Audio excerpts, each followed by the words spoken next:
It began with a scream that no one heard, carried off by the icy wind that swept through Anchorage's sleeping streets.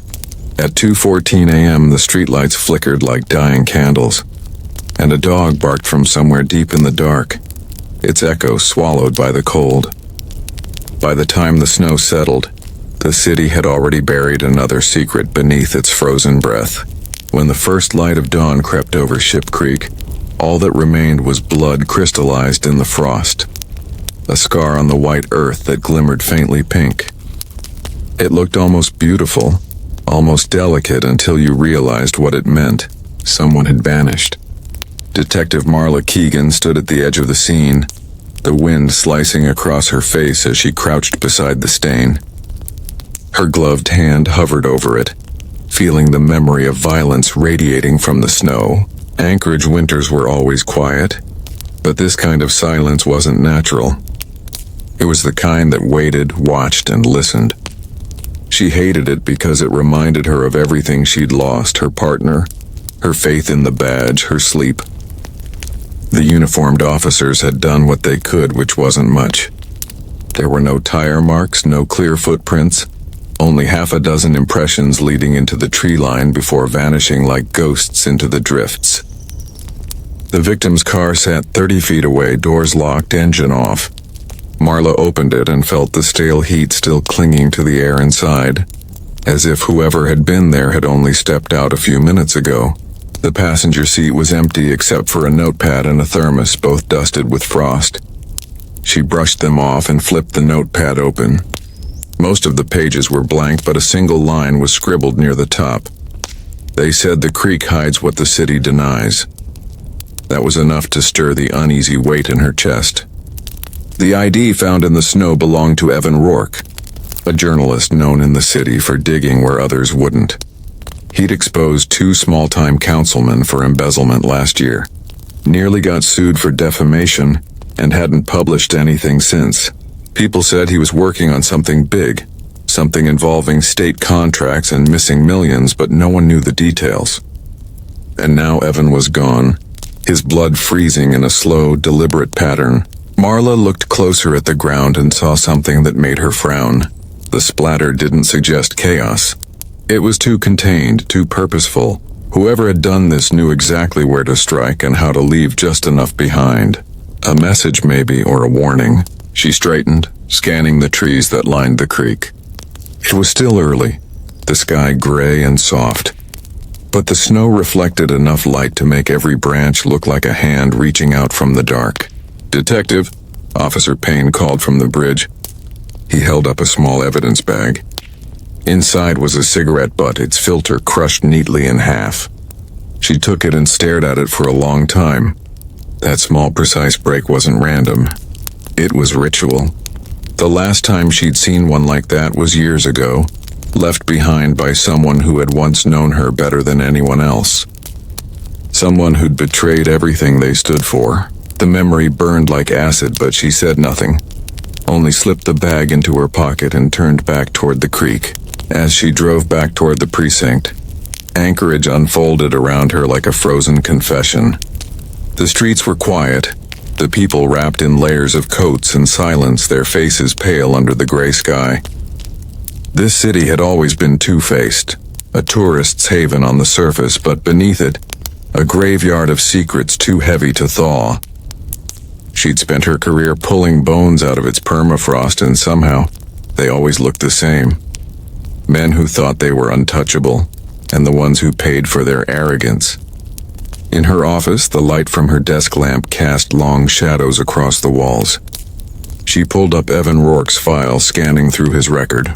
Freelance journalist, age 39, divorced, no children, frequented bars near 4th Avenue, known to work late, often met sources in public places.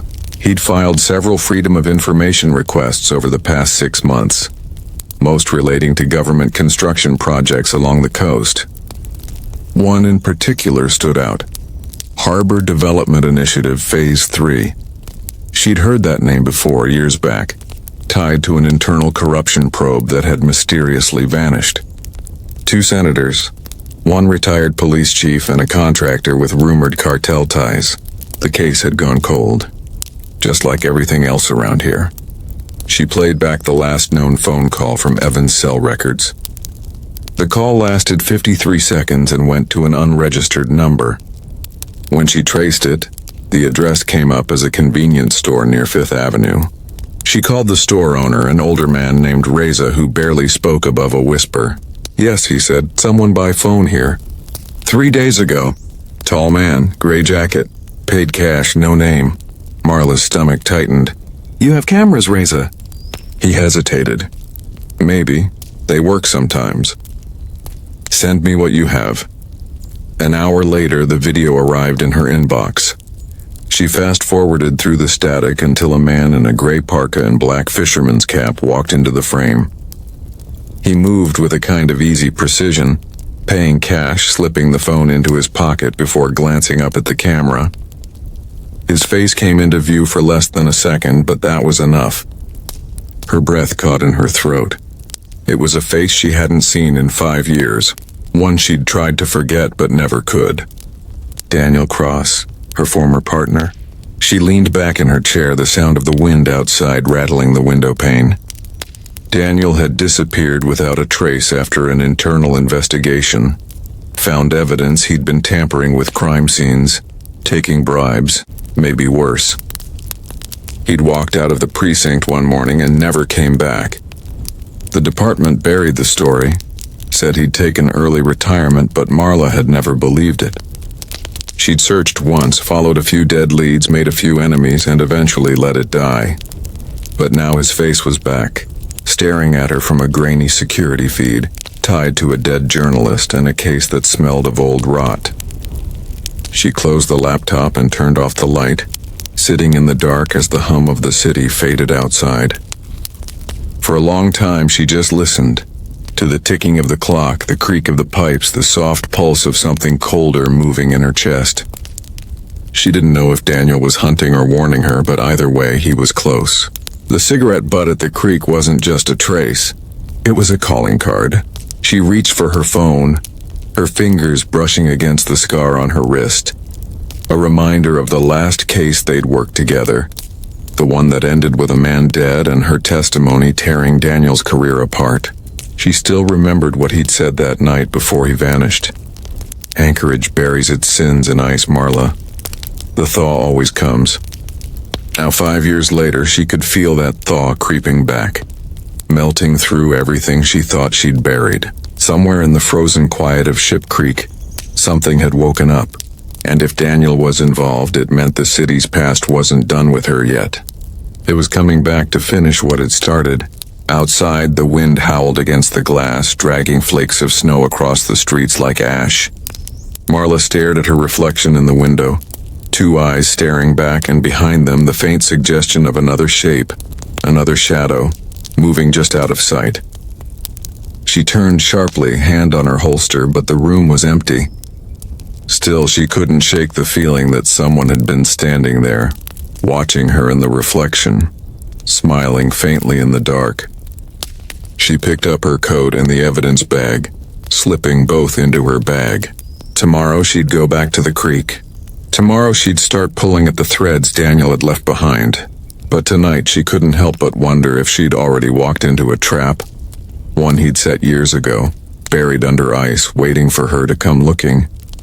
And somewhere, far from the city lights, under the endless stretch of white wilderness, a man stood at the edge of Ship Creek, cigarette burning between his fingers, the filter crushed neatly in half.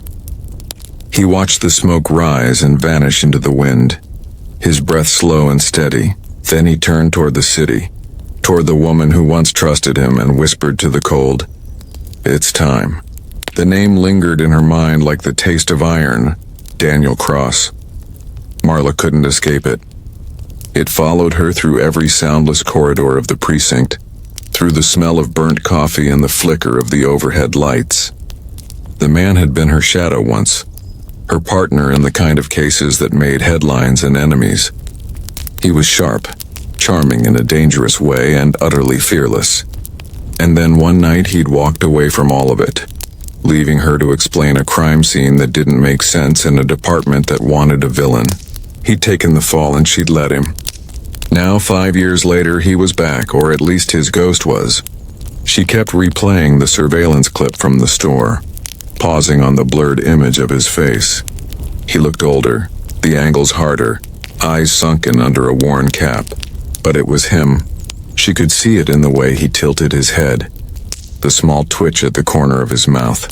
A habit from years of chewing on thoughts he never said aloud. She'd spent too long reading that face not to know it. By nightfall, she was driving again. Anchorage at night was a strange kind of empty. The city didn't sleep, it just held its breath. Neon signs flickered in half-lit windows, and the streets smelled of oil and snow. Marla turned onto Fifth Avenue and parked near an alley lined with dumpsters and old brick. This was the kind of place Daniel had always drifted to. The edges, the quiet corners where no one asked questions. The first bar she checked was called the Blue Narwhal, a narrow dive that always smelled of seawater and cheap whiskey. The bartender recognized the photo she showed him. "Yeah," he said after a pause, his hands never stopping on the glass he was wiping. "He was in here last week. Sat at the back, didn't drink much, just stared at the TV like he was waiting for something." "Did he talk to anyone?" The bartender hesitated, eyes darting toward a dark booth. "Maybe some guy in a coat. Looked military. They left together." "Where?" He shrugged. "Didn't say. He left 100 on the counter and told me to forget he was here." Marla thanked him and stepped back out into the cold.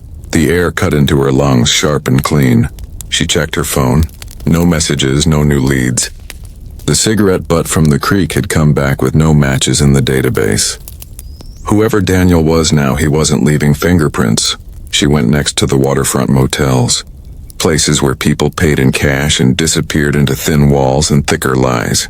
Most of the managers didn't remember him or pretended not to. But at the third one, a squat yellow building with frost on its windows, the clerk's face twitched when she showed the photo. "Yeah, I remember him," the man said slowly. "Room 9, didn't talk much. Paid for a week, left after 2 nights. Did he leave anything behind?" "Just this." The clerk handed her an old matchbook from a bar called the Polar Den.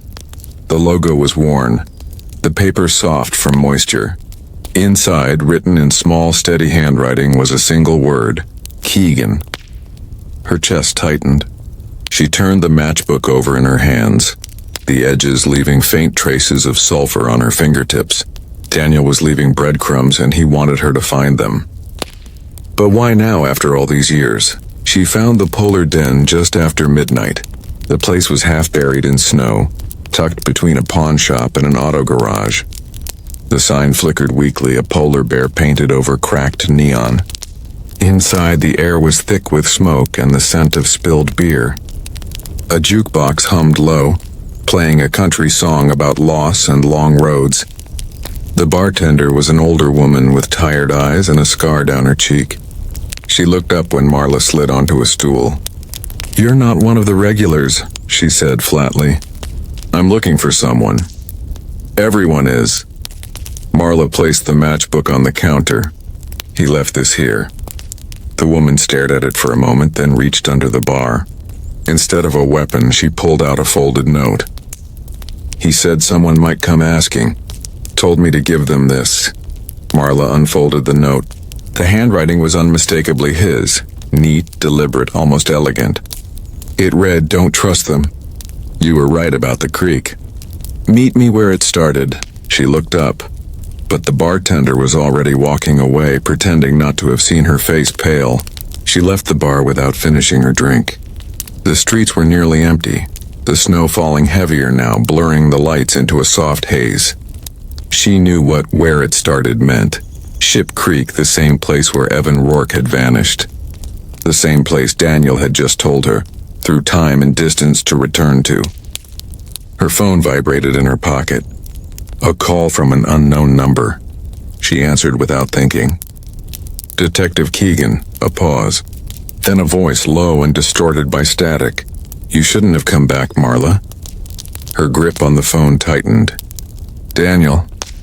The voice chuckled softly, but it was cold, hollow. "You always were too curious for your own good." "Where are you?"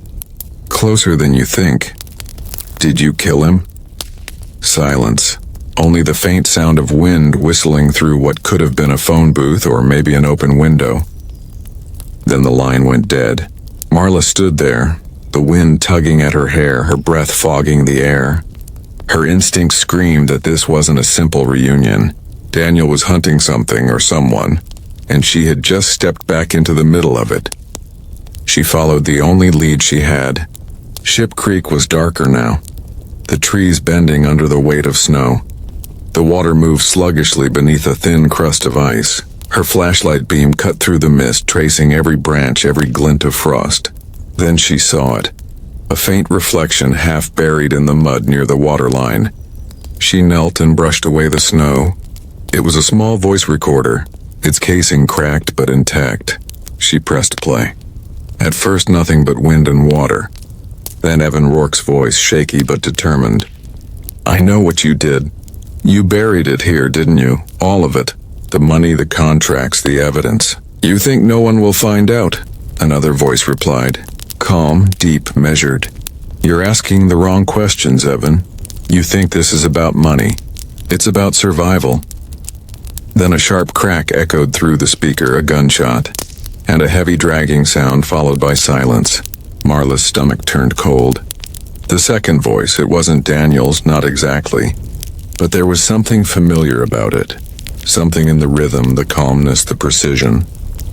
She rewound it, listened again, and realized with horror that she had heard that same tone once before, in the recordings of an interrogation years ago. It belonged to Chief Halverson, the retired police chief tied to the corruption case Daniel had been investigating when everything went wrong. Her pulse quickened. If Daniel had come back, maybe he wasn't running. Maybe he'd been hiding from the same people who had silenced Evan. And now those same people were cleaning up their old mess. She pocketed the recorder and stood, scanning the dark around her. Snow whispered against her jacket, and for a moment she thought she saw movement in the trees. A shape slipping between the branches, watching. "Daniel," she called softly. "If you're out there, talk to me." No answer. Just the hum of the wind through the trees. Then from somewhere beyond the creek, a faint click. Metal against metal, like the sound of a safety being released.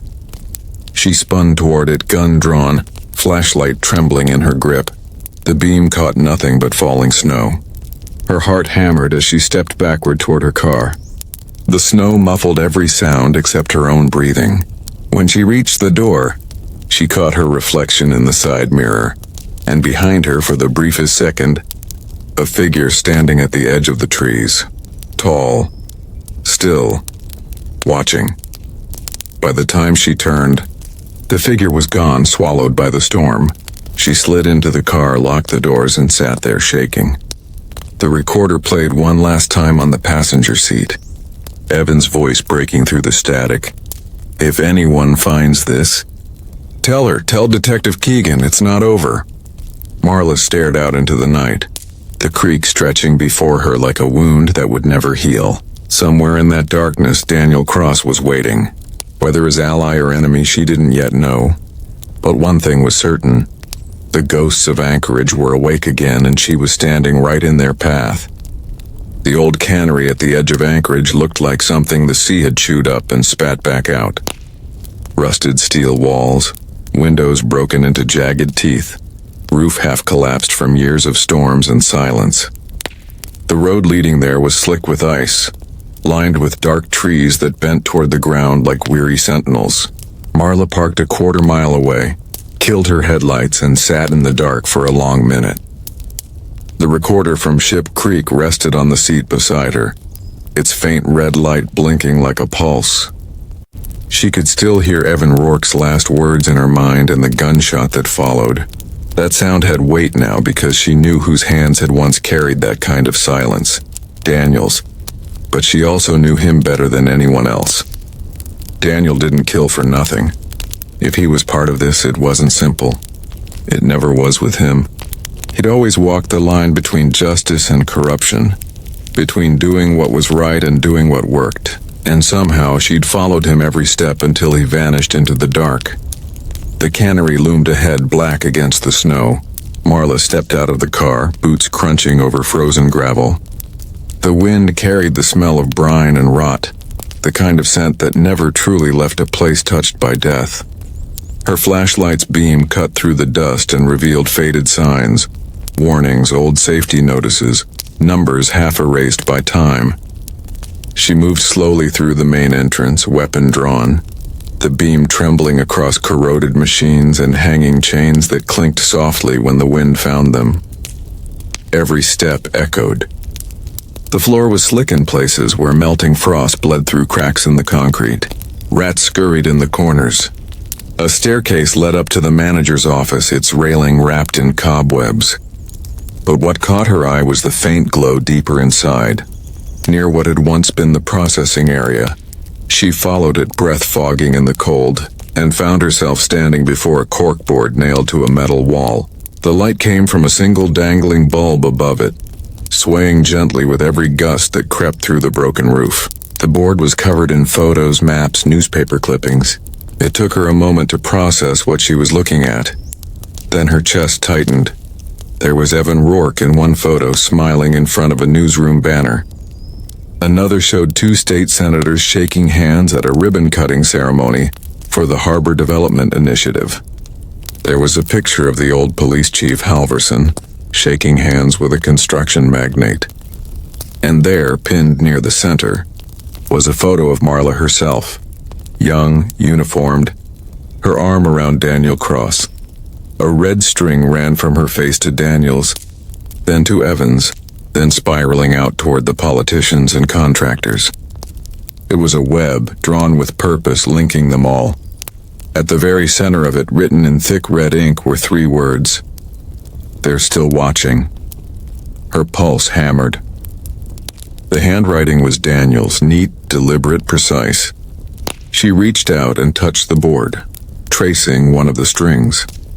It led from Daniel's name to a cluster of printed emails taped below. Bank transfers, offshore accounts, hidden payments. Someone had been documenting the same corruption Evan had died chasing. Only this wasn't just a journalist's research. It was something deeper, something Daniel had built. She turned toward the sound of movement behind her, the faint crunch of glass under a boot. "Who's there?" she said, gun raised. A shadow shifted behind the beam of light. A voice came from the dark, calm and steady, familiar enough to make her throat tighten. "You always did follow the trail too far." Daniel stepped into the light. He looked different, older, harder. His beard was rough, his eyes hollow but focused. The parka he wore was torn at the sleeve, the fabric darkened with old stains. Yet beneath the wear, his posture was still the same, composed, confident, the way he used to stand when they were about to breach a door together. 5 years, she said quietly. "You vanish and this is where I find you? Hiding in a ruin surrounded by ghosts?" "I didn't vanish," he said. "I went underground." "There's a difference. You killed Evan Rourke." "No." His answer came fast, firm. "I saved him once. I couldn't again. Don't play games with me, Daniel." "I heard the recording." He shook his head. "You heard what they wanted you to hear. They killed him, Marla. The same people who ruined us. The same ones who buried my case in your career when we got too close." She lowered her gun slightly, confusion mixing with anger. "You're saying Halverson?" Daniel nodded. "Him and the men behind him. They used the development contracts to launder money. Millions. When I tried to expose it, they framed me. Said I'd planted evidence, taken bribes. I barely made it out of the state before they came for me. Why come back now? Because Evan found the last piece." He reached into his jacket and pulled out a flash drive, sliding it across the concrete floor toward her. "It's all there. Everything they've been hiding. But if you open it, if you even look at it, they'll know." Marla crouched, picked up the drive. "Why give this to me?" "Why not go public?" He smiled faintly, but there was no warmth in it. "You still think truth wins, don't you? You still think justice means something?" He shook his head. "You haven't learned a thing." Before she could respond, a sudden noise cut through the air. A faint metallic click, distant but unmistakable. Gunfire erupted from the darkness. Daniel lunged at her, dragging her down behind a steel beam as bullets tore through the walls, shredding the paper and string behind them. Sparks rained from the dangling light. The corkboard burst apart, scattering fragments of evidence across the floor. Marla fired back blindly, her shots echoing through the cavernous hall. "Who are they?" she shouted over the noise. Daniel's breath came ragged. "Cleanup crew. They followed you. You set me up?" "I didn't have to," he said. "They already knew you'd find me." The shooting stopped as suddenly as it started. Silence filled the space, heavier than before. Marla lifted her head cautiously, scanning the shadows. Whoever had been there was gone, leaving behind only the sound of wind whistling through the rafters. She turned to Daniel, but he was already moving, pressing a hand to his side where blood darkened his coat. "You're hit," she said, grabbing his arm. "Just a scratch." His voice trembled despite the words. "Take the drive and get out." "I'm not leaving you." He looked at her then, really looked, eyes filled with something between regret and resignation. "You already did, Marla, a long time ago." Before she could answer, he pushed away from her and stumbled toward the back exit, disappearing into the dark. She followed, her flashlight sweeping over shattered crates and old machinery. But by the time she reached the door, the snow outside was falling thick and fast, erasing footprints as quickly as they formed. Daniel was gone, swallowed by the storm. She stood there for a long time, the wind biting her face, the flash drive cold in her palm. The cannery behind her groaned under the weight of the wind. The light inside flickered once more, then went out completely, leaving her in total darkness. When she finally climbed back into her car, her hands were shaking. She placed the flash drive on the passenger seat and stared at it. It was so small, just a sliver of plastic and metal, but it felt like it carried the weight of the entire city.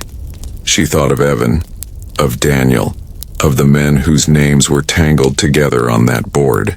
If what he'd said was true, this drive didn't just hold evidence. It held a death sentence for anyone who touched it. Her phone buzzed. A text message from an unknown number. 4 words. "You should have stayed away." She looked out the windshield. Snow blurred the world into gray and white, and in that haze she thought she saw movement. Figures standing by the cannery gates, still and watching. Then, as her headlights flicked on, they were gone. Marla started the engine and drove, the road twisting away from the sea, the flash drive glinting faintly beside her. She didn't know where Daniel had gone or if he was even alive. But she knew one thing. The truth he'd carried hadn't died in that cannery. It had simply changed hands. And now it was hers to bear. As she drove back toward Anchorage, the storm thickened, swallowing the skyline. In her rearview mirror, for just a moment, she thought she saw a figure standing on the roadside, watching her tail lights fade into the dark. Whether it was Daniel or something else, she couldn't tell. But his words echoed in her mind, low and certain. They're still watching. And somewhere behind her, the light inside the cannery flickered back on. 2 days later, Anchorage buzzed with rumors that tasted like smoke and fear. The fire at the old cannery had spread faster than anyone expected, swallowing the structure whole. The official report called it an accident. Faulty wiring, maybe a vagrant's discarded cigarette, but Marla knew better. Fires like that didn't happen by chance. They were messages, warnings wrapped in flame. The city had a way of erasing things it didn't want found, and now the cannery was ash, along with whatever secrets had clung to its walls. She hadn't slept since that night. Every time she closed her eyes, she saw Daniel disappearing into the snow, blood staining his sleeve.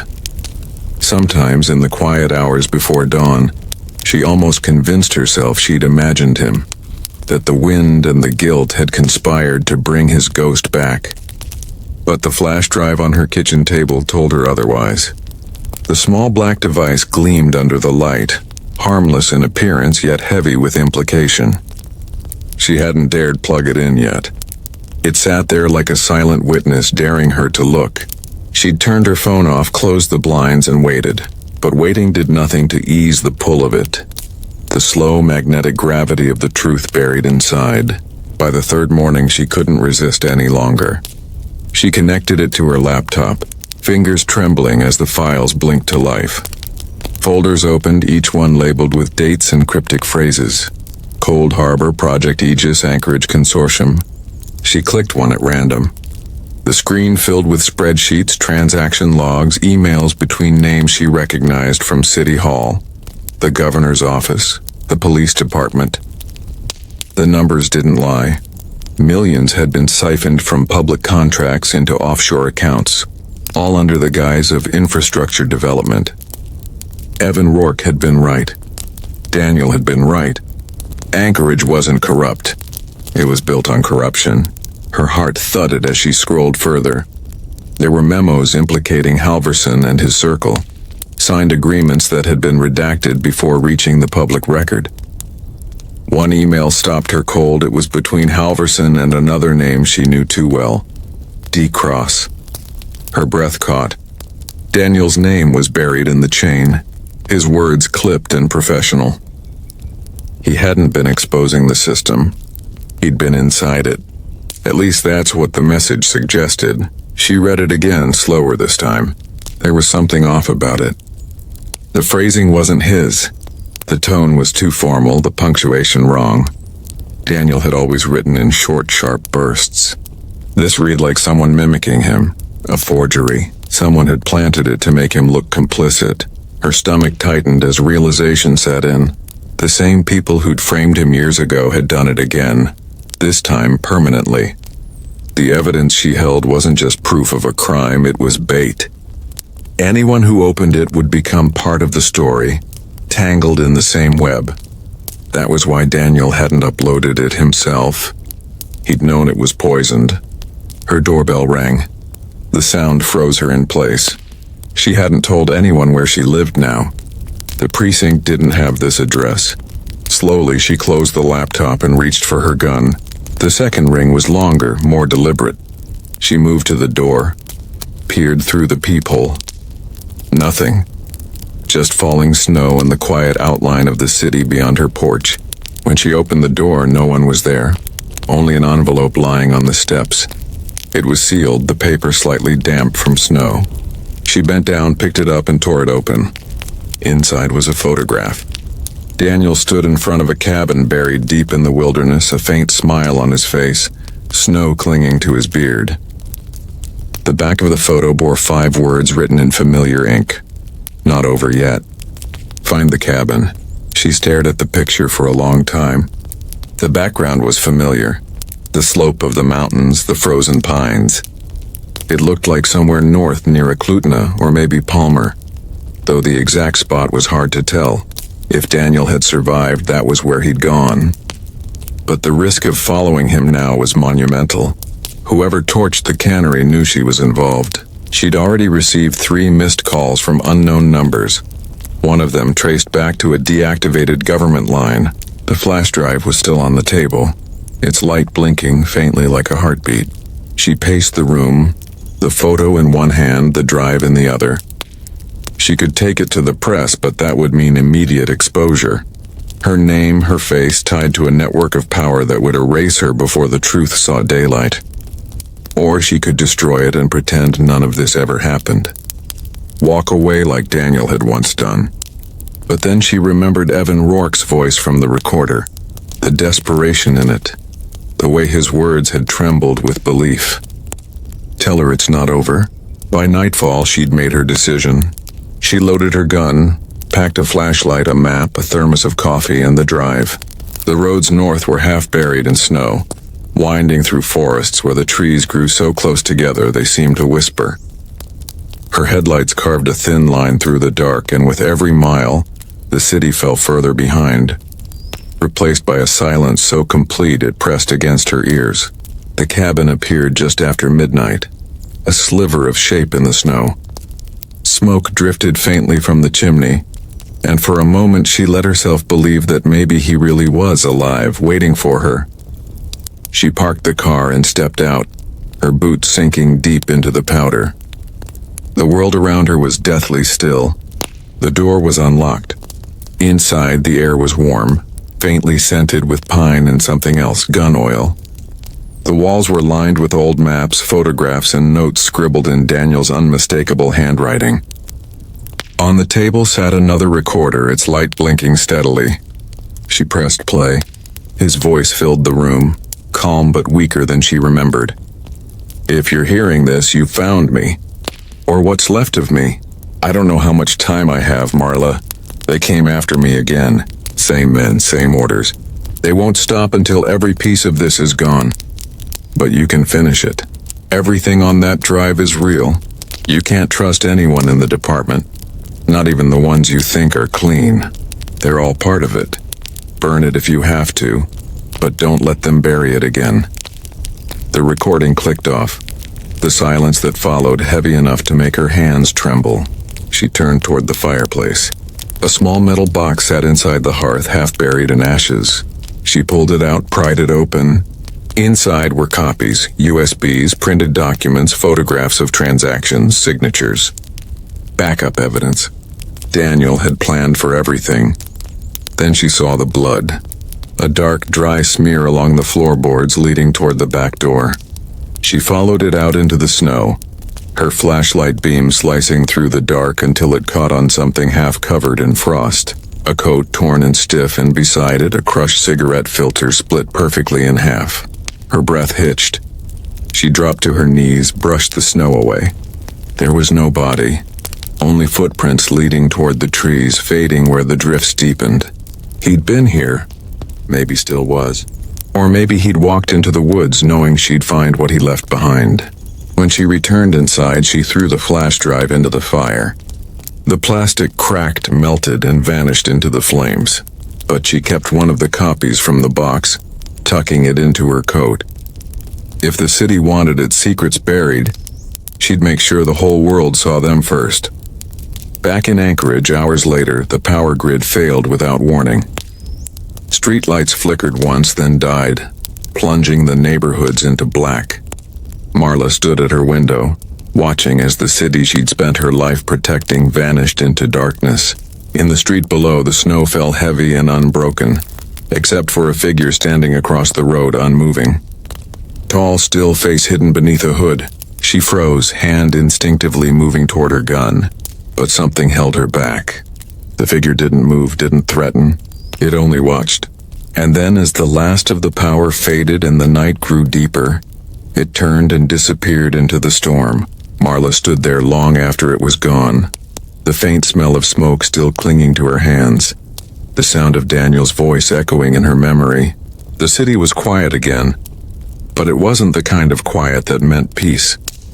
It was the quiet before something new began, something darker, and somewhere in that silence she could almost hear him whisper.